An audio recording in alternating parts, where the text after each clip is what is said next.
ចិត្តឈឺធ្លាក់ខ្លួនមានជំងឺគឺឈឺខ្វាំងពីកងក្ដៅបេះដូងត្រូវខ្ទេញខ្ទាំពោពេញទៅដោយដុំបើសុំគុំតន់ចាក់ចេញទៅចោលរូបបងបានទេ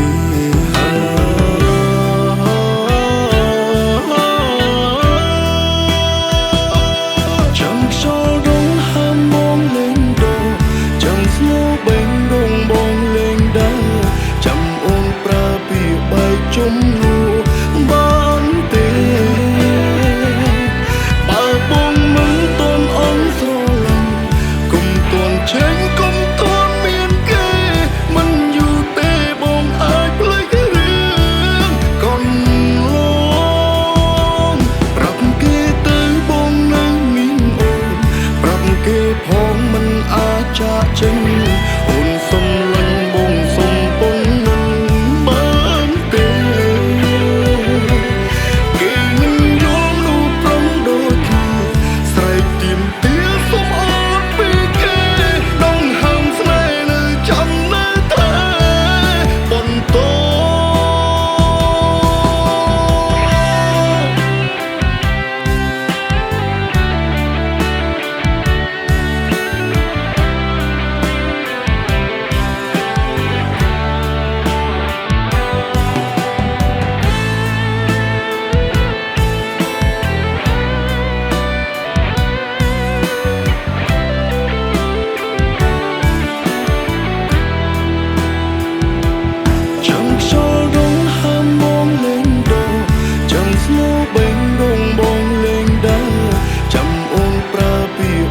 ជំនួ